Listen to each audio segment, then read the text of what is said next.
Hi guys, thought it was time to do a quick update.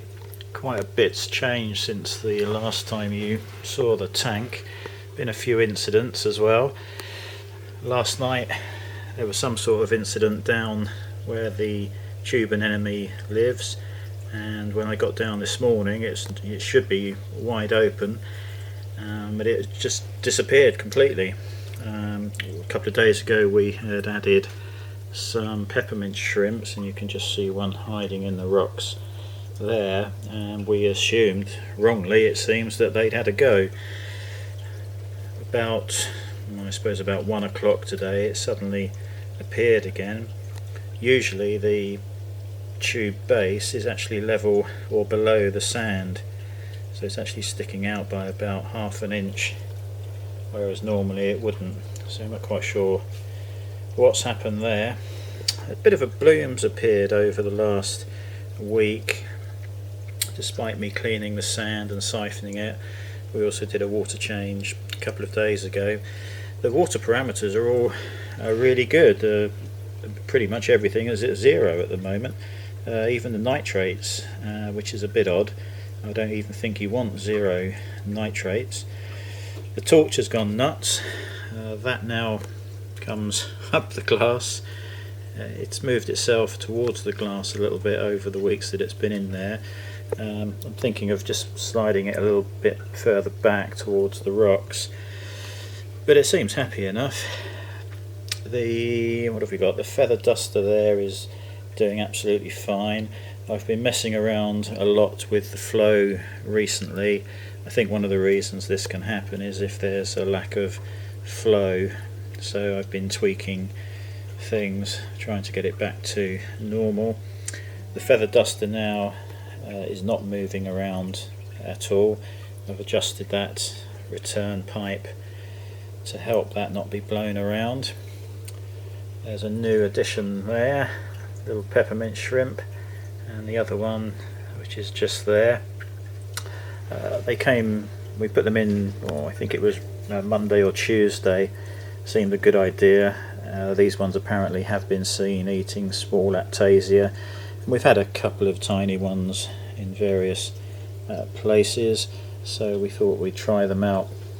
We were told, however, that they can attack and kill feather dusters, so it was a bit of a gamble, really. We did have a couple of Aiptasias amongst the zoas up the top there, and we did use the Aiptasia X from Red Sea, and that got rid of the 3 of them are up there pretty quickly, well, within minutes. The zoas have recovered and everything's doing fine up there. What else have we done? Well, the one thing that is not doing well is this Xenia. We've got 4 pieces. There's one there, the next one there which I was stuck on badly with the marine epoxy. The one there looks pretty much had it, and one right at the top which again is not doing what it's supposed to be doing. So the question is, that one's still alive. Second one, not sure. Third one looks completely dead to me, but hopefully somebody can advise. And obviously the fourth one up the top is doing better than the others. Strangely, the shop that this came from, the Xenia, was doing really well in their tank, but they said the zoas don't do very well in their tank, so it's a bit of a mystery there. I've heard all sorts of different stories about they prefer dirtier water. How true that is, I really don't know. Little Maxima Clam we added. We've bought some clam filter food that you mix up in water and just drop it into the tank, and that feeds the clam and all of the other things. He's looking okay. He does move around on that base. Well, I'm going to remember to turn the phones off one of these days. He does move around slightly on that rock base that he's on. He does like to get into the flow, coming into the front and going over to the back. We did have him down on the sand about here, but having read up a bit more thoroughly on them, they prefer as much light as possible, so we've moved him right up there. Mushroom is doing whatever it likes. Sometimes it will come right out and it'll have all its sort of little flower things all over it, and it's huge, and then, you know, it'll spend 2 or 3 days, what I say, having a little sulk, but I don't quite know what it's doing. Again, more research required there. Clowns are quite happy. They seem to spend an awful lot of time just down where they are now. I'm assuming the bigger one is now female, and she likes to give him a good chase around. He hides away sometimes behind the rocks. The fire shrimp is actually doing fine as well. The other incident we had the other day, I think it was a day after we introduced the peppermint shrimps there, I came down and there was a dead shrimp down on the sand there. When I looked more closely at it, I could see red and white spots, and I thought, oh grief, that's the fire shrimp dead. But when I looked under the rock, well, just under here where he likes to live, he was still there. So I thought, well, it must be one of the peppermint shrimps.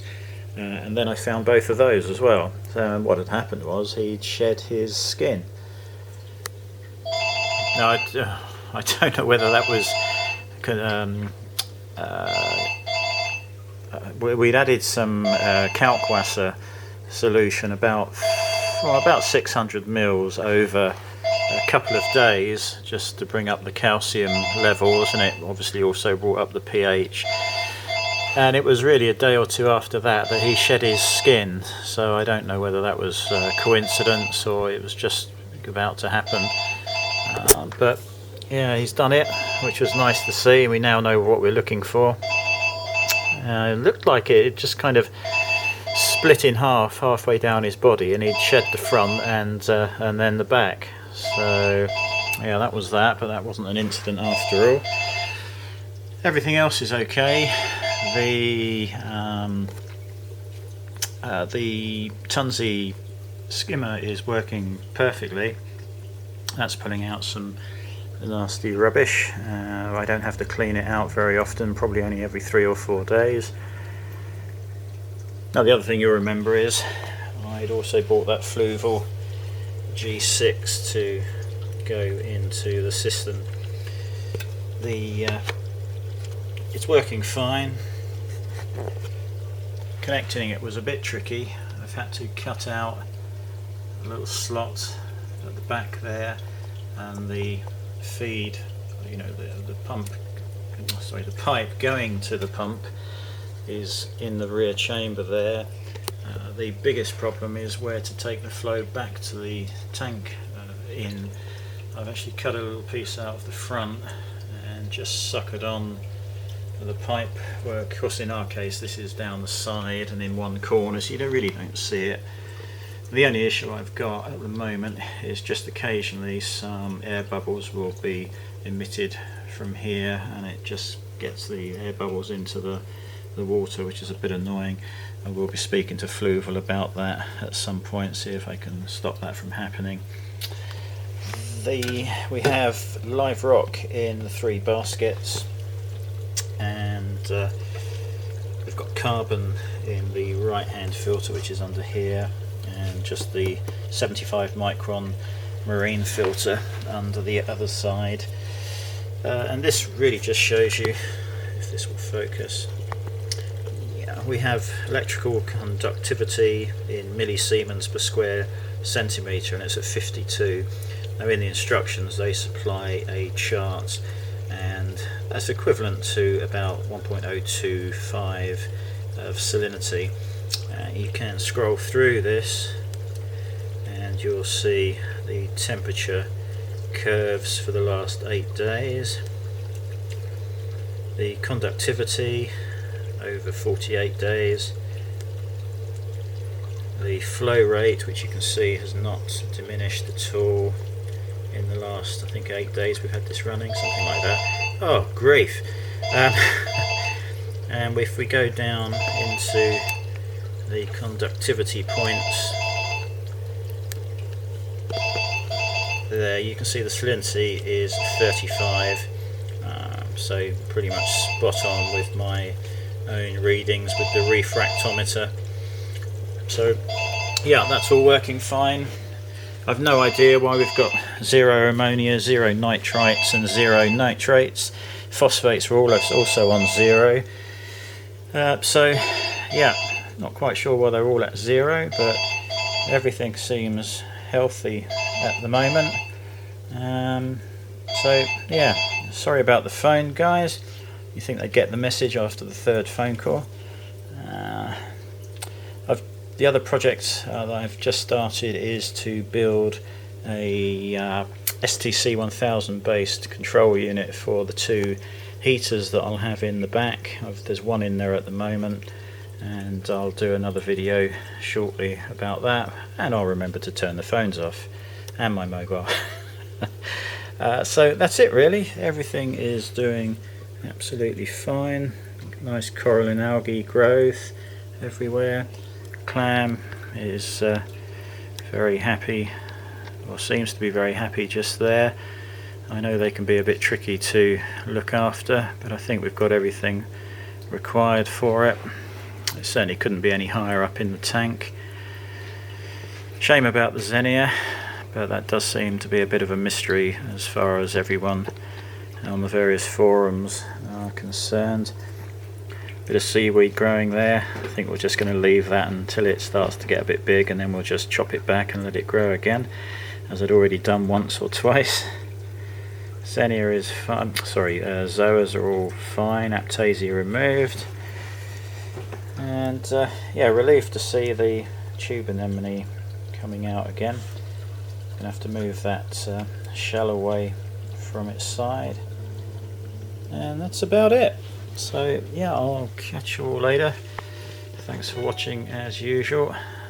Oh, there you go, you can just see that jet of bubbles coming out of the top. Really don't want that happening. I don't know why it happens from time to time, but as I say, a call to Fluval is going to be required to get to the bottom of that one. So yeah, I'll update you again, but probably not anytime soon. We're pretty much covering the same things each time, but just wanted to show you the progress. It's what, the 7th of March, so we've been going for I guess nearly 70 days. 1st of January the tank was started, so pretty pleased with where we are. Catch you later.